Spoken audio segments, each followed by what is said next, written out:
What's up, my beautiful people? It's Courtney, and today we're kicking off the first ever episode of our new series, Pin or Bin. In this series, I'm going to be testing out cool things from Pinterest to see if you should pin it or if it goes in the bin. For this first episode, we're testing out cookie fries, which I have seen all over Pinterest and have been dying to try.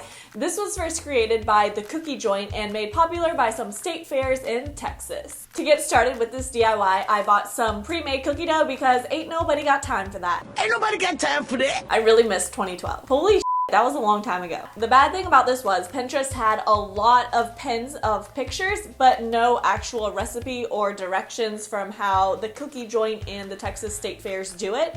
So we're kind of winging it, and that's not really my forte. First thing we're gonna do is roll out some cookie dough, and yes, the Bachelorette cup is totally necessary for this step. Okay, I hope you know I'm kidding, I just don't have a rolling pin, so a cup will have to do. But then I'm using this crinkle cutter, which I actually got off Amazon. Yes, I did get a little bit of supplies for this video, and this is what's gonna give it that cookie shape. You wanna make it as evenly shaped as possible, so I cut off the edges and kind of just made like a rectangle and then cut from there, and then you're gonna stick it in the fridge to cool.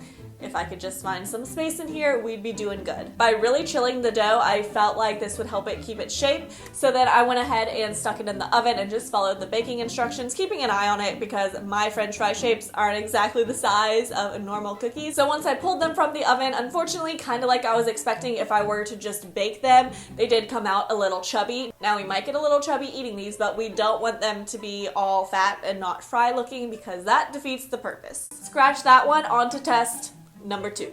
Again, I'm just rolling out some more dough, doing the whole cutty thing. This was like the easiest, less stressful part of this whole recipe. And then this time I'm sticking it in the freezer, getting it super, super cold and seeing if that will make a difference. Now I figured state fair things usually are fried. So I put some oil in the pan, let it heat up, and then went and put the cookie fries into the pan. Really had high hopes until it all decided to disintegrate, and then it looked like a oil caramel sauce, cookie dough sauce. It was a disaster. I'm still kind of lost on what happened here. Okay, test number 3. Here we go. On Pop Sugar, this was the only video I could find of someone actually making cookie fries. So what they did with theirs was they made theirs from scratch, so I'm assuming that might have made a difference here, but they baked it for 5 minutes first and then finished the cookie off by frying. So that's what I went ahead and did. I stuck it in the oven for about 5 minutes, but when I took it out, I had so much trouble trying to get like half baked cookie dough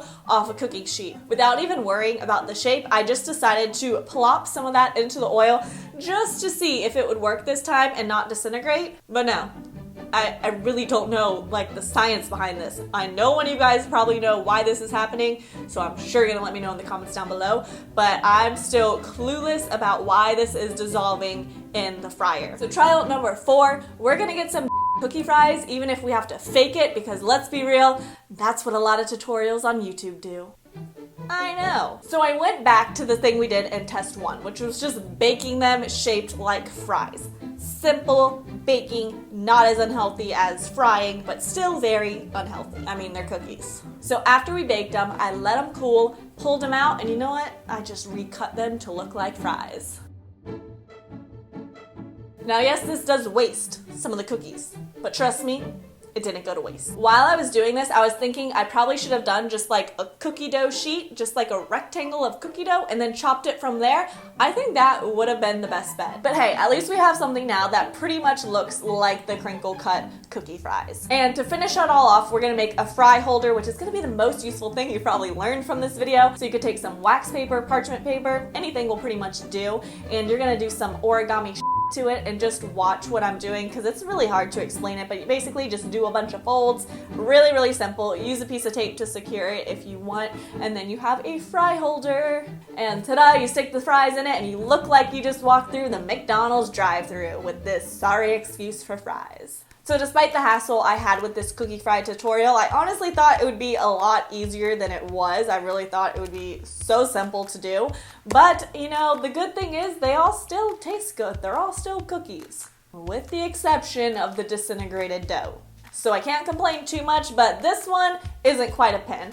I'm gonna stick it in the bin with all the wasted cookie dough. Thank you guys so much for watching. I'm really excited about this series, so let me know how you like it so far. Let me know what DIYs you want me to test out next in the comments down below. I will be pulling from you guys, and if I use your DIY, I will include you in the video. So I hope you all have an amazing day, and if you missed my last videos, click on over to the side of me, and I'll see you guys next time. Bye!